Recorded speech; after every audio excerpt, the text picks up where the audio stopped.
क्या आप जानते हैं हवाई जहाज 50 साल पहले की निस्बत अब क्यों स्लो स्पीड से उड़ने लगे हैं? यानी 50 साल पहले जहाज जो फासला 2 घंटे 37 मिनट में तय करते थे, अब 3 घंटे 50 मिनट में क्यों तय करते हैं? या फिर क्या आप जानते हैं समंदर आपकी सोच से ज्यादा गहरे हैं और अब तक कितनी कितनी समुद्री गहराई को जाना जा सका है? आज की वीडियो में अमेजिंग और इंटरेस्टिंग फैक्ट्स को जानने के लिए इस वीडियो को पूरा देखें। अस्सलामु अलैकुम, मैं हूं हम्माद सादिक और आप देख रहे हैं रियलिटी फैक्ट्स। तो चलते हैं दोस्तों आज के अमेजिंग और इंटरेस्टिंग फैक्ट्स की तरफ। फैक्ट नंबर 1, जनरल मोटर्स और अमेरिकी फौज मिलकर एक ऐसी गाड़ी बनाने जा रहे हैं जो ईंधन को चलाने की बजाय उसे पानी में तब्दील कर देगी। ये हाइड्रोजन फ्यूल सेल पर चलती है। इसका मतलब ये ईंधन को जलाती नहीं। Hydrogen fuel cell hydrogen gas इस्तेमाल करता है। ये फ्यूल सेल हवा से ऑक्सीजन लेता है। इन दोनों चीजों से तवानाई हासिल होती है। ये तवानाई बिजली बनाती है जो गाड़ी चलाने के काम आती है। इस टेक्नोलॉजी से गाड़ी से धुआं नहीं बल्कि सिर्फ पानी खारिज होता है। इस गाड़ी की मदद से फौजी अपना पानी खुद बना सकते हैं। अगर गाड़ी का पाइप साफ हो तो पानी का जायका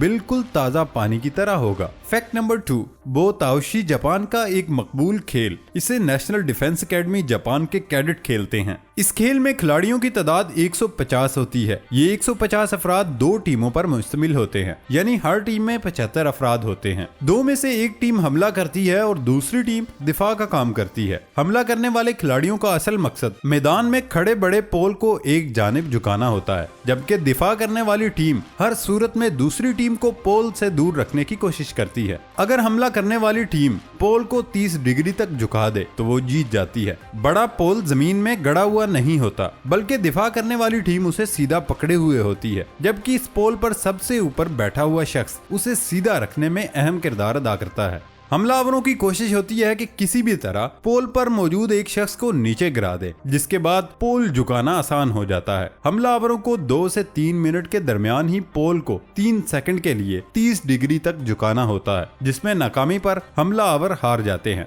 दोस्तों, क्या आप इस खेल के बारे में जानते थे? कमेंट बॉक्स में लाजमी बताएं। फैक्ट नंबर 3, क्या आप जानते हैं हवाई जहाज 50 साल पहले की निस्बत अब क्यों स्लो स्पीड से उड़ने लगे हैं? आज अगर हवाई जहाज बगैर रुके न्यूयॉर्क सिटी से ह्यूस्टन टेक्सास जाए तो उसे 3 घंटे 50 मिनट लगते हैं, जबकि 1973 में यही फासला 2 घंटे 37 मिनट में तय होता था। आज के दौर में जहाजों की सुस्त रफ्तारी की एक वजह ये भी है, वो है ईंधन की बचत। एयरलाइंस अपनी परवाजों को सुस्त रफ्तारी से उड़ाकर हर साल करोड़ों डॉलर बचा लेती हैं। 2002 से 2012 तक ईंधन की कीमत $0.07 से बढ़कर $3 फी गैलन से भी ज्यादा हो गई। जहाजों को थोड़ी रफ्तार से उड़ाकर एयरलाइन ईंधन के खर्च में काफी बचत कर लेती हैं। एक रिपोर्ट के मुताबिक एक एयरलाइन जेट ब्लू ने अपने परवाजों के सफर में 2 मिनट का इजाफा करके साल में $13.6 मिलियन बचाए थे। जदीद एयरलाइन अपने जहाजों को हल्का रखने की भी कोशिश करती हैं ताकि मुसाफिरों के इजाफी सामान से भी पैसे कमाए जा सके। परवाजों का दुरानिया इस वजह से भी बढ़ गया कि एयरलाइन मुसाफिरों को मुतवक्के आमद से चंद मिनट ज्यादा वक्त ही बताती हैं, ताकि मुकर्ररा वक्त पर पहुंचकर खुद को वक्त की पाबंद जाहिर कर सकें। दोस्तों, वीडियो पसंद आने पर वीडियो को लाइक और चैनल को सब्सक्राइब करें। नीज हमारी काविशों का सिला कमेंट बॉक्स में दिया करें।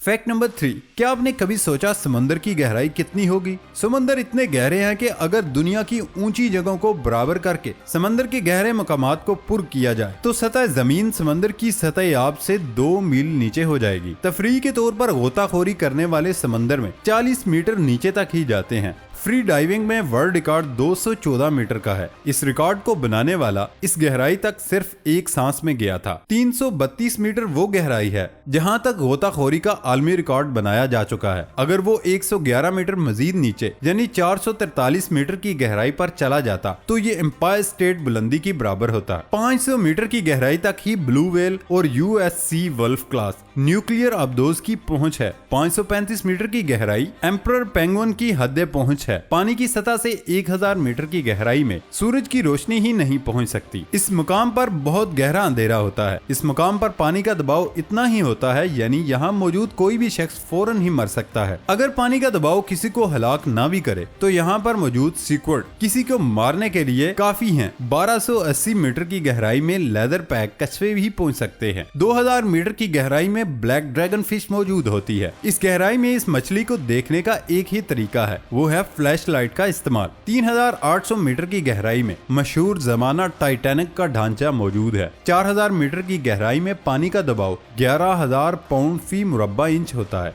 इस गहराई और पानी के शदीद दबाव के बावजूद यहाँ अजीबोगरीब मछलियाँ और मखलूक मौजूद होती है। 6000 मीटर की गहराई में पानी का दबाव इतना ज्यादा होता है कि जैसे किसी शख्स पर एक साथ 50 जंबो जेट 747 तैयारे रख दिए जाएं। इसके बावजूद इस गहराई में भी जिंदगी मौजूद है। 6500 मीटर की गहराई उस आबदोज की हद पहुंच है जिसने टाइटैनिक दरियाफ्त किया था। दिलचस्प बात यह है कि समंदरों के बहुत से मुकामात ऐसे हैं जहां तक इंसानों की रसाई नहीं हो सकी। माहिरीन के मुताबिक इन्होंने समंदर के सिर्फ 5% हिस्से की दुरुस्त मैपिंग की, बाकी 95% पर काम करना बाकी है। दोस्तों, ऐसे अमेजिंग और कॉमन फैक्ट्स को जानने के लिए नए आने वाले दोस्तों से गुजारिश है वो हमारे चैनल को सब्सक्राइब और फेसबुक पेज को भी लाइक करना मत भूलें। फैक्ट नंबर 4, आपने शर्ट और पैंट में भी ये हुक होल्डर देखा होगा। क्या आप जानते हैं ये किस लिए होता है? इस हल्के को 1960 की दहाई में शर्ट्स में लगाना शुरू किया गया। इसके बाद शर्ट्स के फैशन में बहुत सी तब्दीलियां आई, मगर इस हल्के ने अपनी जगह न बदली। असल में ये मशरकी साहिल के माहीगीर के लिए डिजाइन किया गया था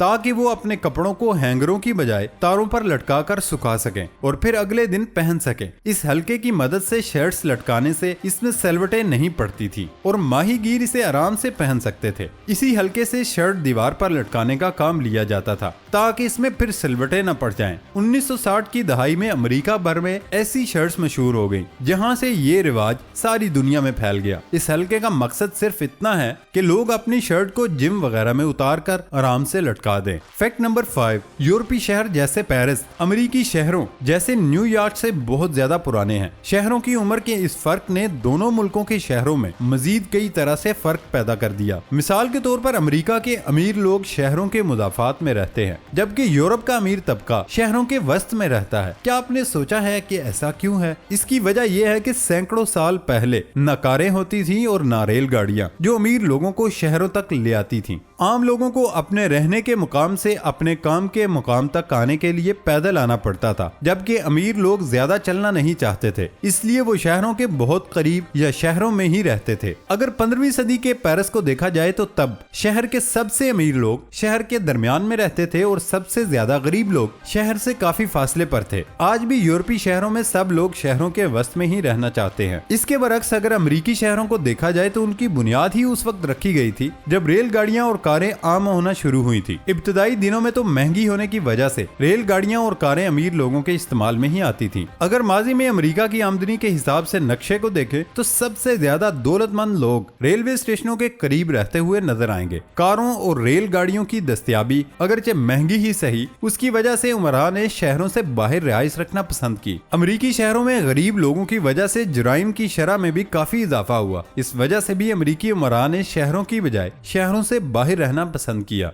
दोस्तों, ये थी हमारी आज की इंटरेस्टिंग वीडियो। नई वीडियो आने तक इजाजत दें। अल्लाह हाफिज।